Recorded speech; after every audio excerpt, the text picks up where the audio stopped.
রাসূলুল্লাহ সাল্লাল্লাহু আলাইহি ওয়াসাল্লাম যে পদ্ধতিতে দাওয়াত দিয়েছেন ঠিক একই পদ্ধতিতে আমরাও সমাজে দাওয়াত দিতে চাই এবং সে দাওয়াতের কর্মপন্থাই আপনাদের কাছে বলতে চাই।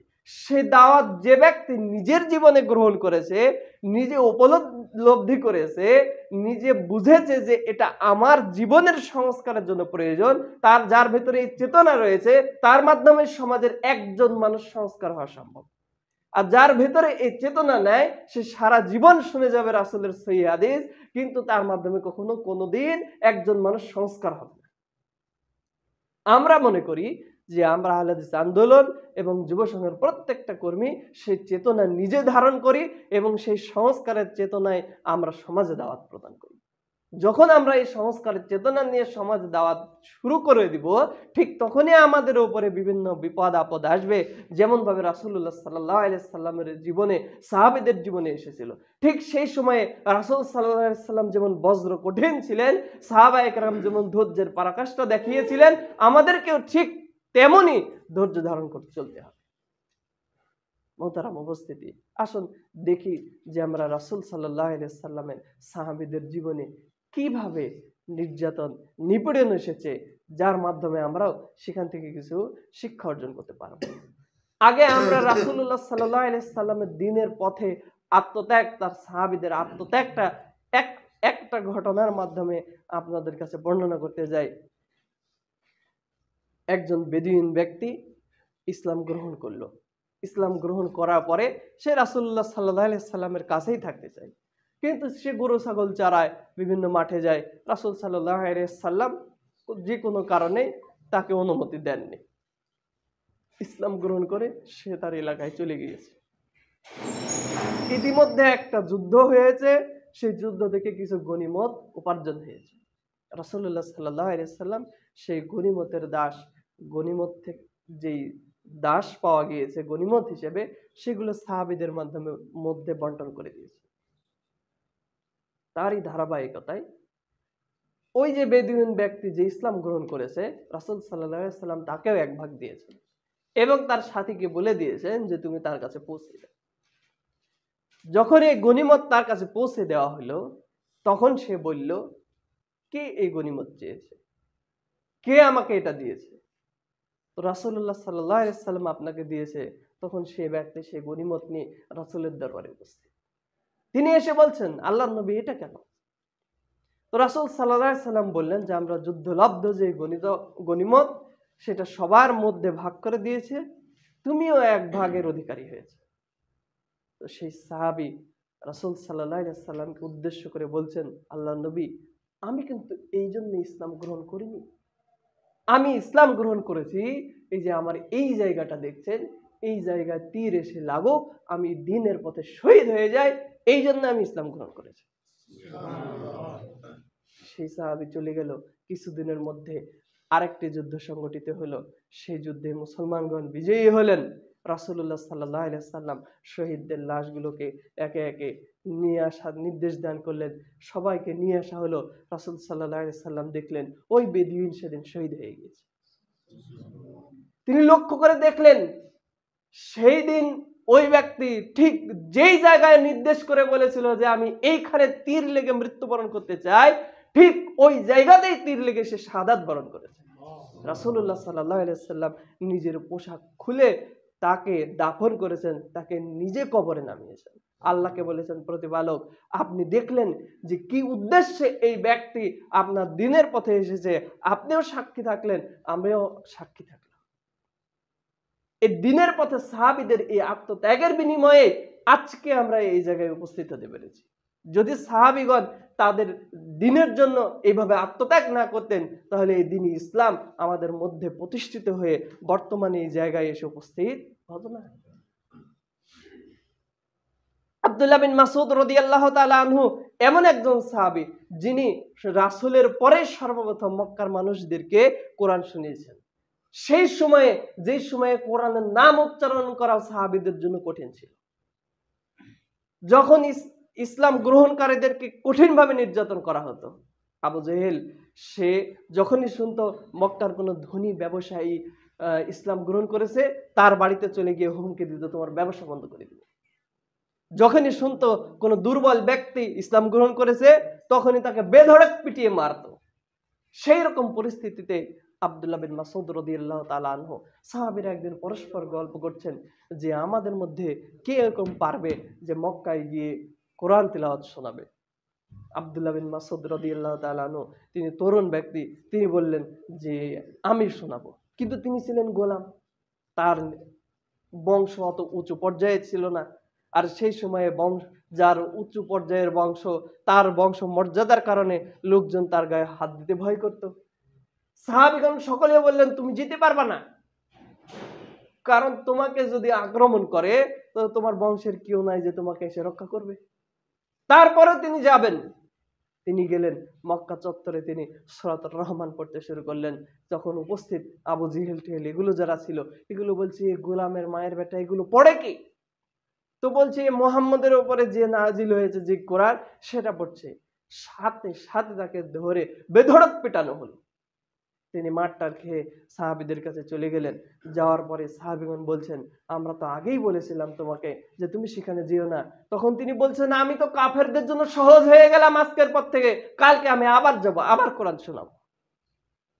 এই যে আত্মত্যাগ রাসূলের এই সাহাবীর, আমাদেরকে কেউ যদি একটা গালি দেয় আমরা পরদিন আর ওই রাস্তায় যাই না।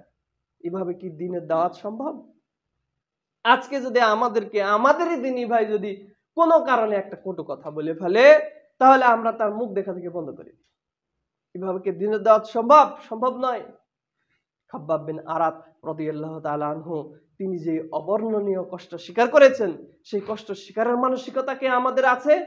তিনি নিজেও গোলাম ছিলেন, তাকে এমন ভাবে নির্যাতন করা হয়েছে যে চুলার যে আগুন, কয়লার আগুন, সেই কয়লার আগুন মাটিতে বিছিয়ে তার উপরে তাকে খালি গায়ে শুয়ে দেওয়া হয়েছে এবং তার বুকের উপরে পাথর চাপা দেওয়া হয়েছে।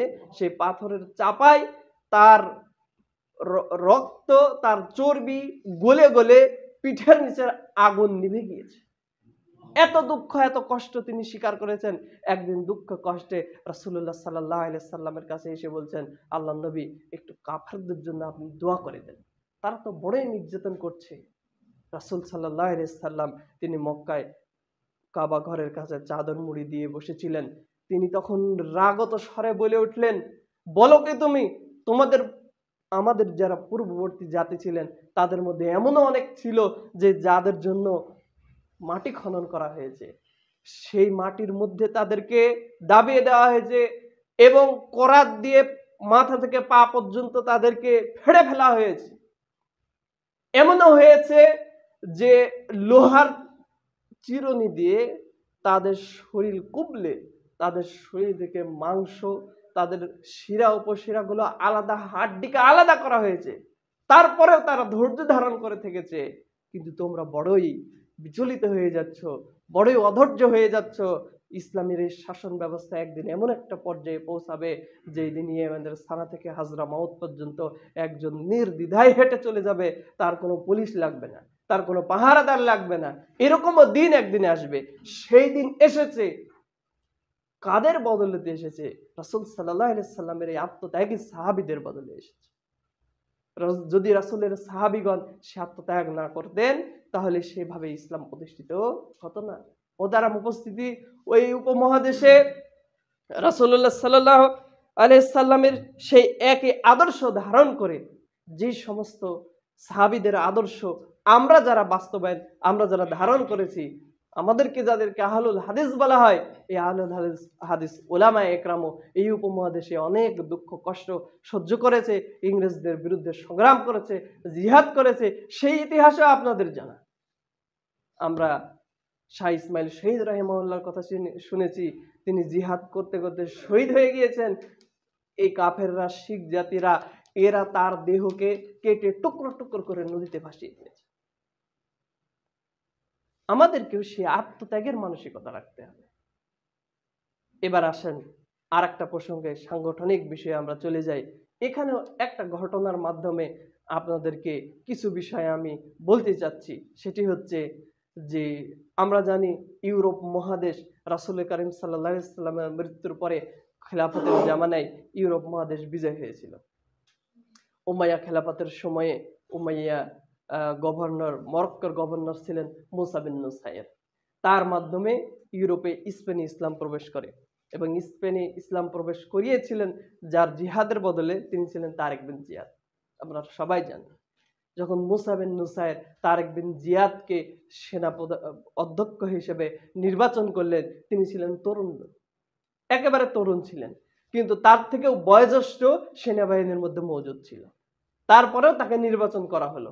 তিনি তখন সেইখানে গিয়ে মুসা বিন নুসাইর সবার উদ্দেশ্যে একটা ভাষণ দিলেন, দিয়ে বললেন যে আমি এই তারেক বিন জিয়াদকে এখানে নির্বাচন করার একটাই উদ্দেশ্য যে তার ভেতরে নেতৃত্বের যে গুণাবলী রয়েছে এটা তোমাদের যারা বয়োজ্যেষ্ঠ তাদের অনেকের ভেতরে সেই নেতৃত্বের গুণাবলী আমার চোখে পড়েনি, কিন্তু তোমাদের ভেতরে যে গুণাবলী আছে সেটা আবার তারেকের ভেতরে নাই। প্রত্যেক ব্যক্তির কিছু খুসুসিয়াত, কিছু ভালো বৈশিষ্ট্য থাকে। তারেক বিন জিয়াদের ভেতরে সেই বৈশিষ্ট্য ছিল।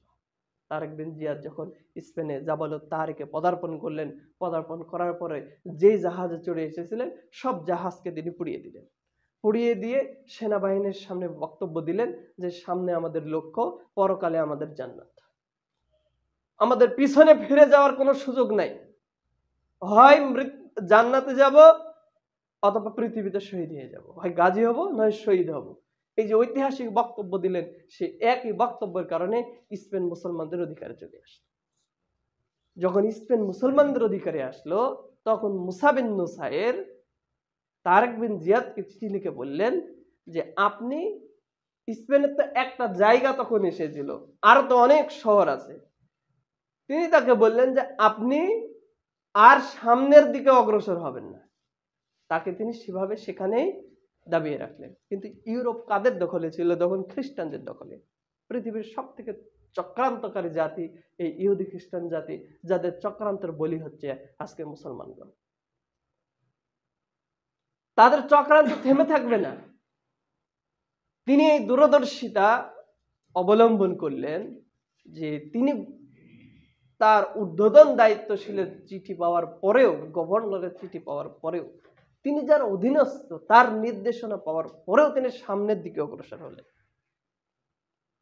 অনেক শহর দখল করলেন।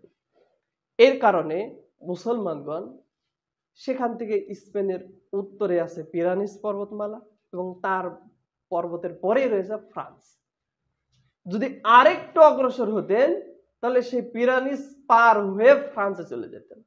এইরকম একটা পর্যায়ে চলে গিয়েছিলেন, পুরো ইউরোপটা মুসলমানদের কবজায় ছিল। মুসলমানরা সেই ইউরোপকে হারালো কি জন্য? মুসলমানরা তাদের নিজেদের আভ্যন্তরীণ কোন্দলের কারণেই কিন্তু ইউরোপকে হারিয়েছে।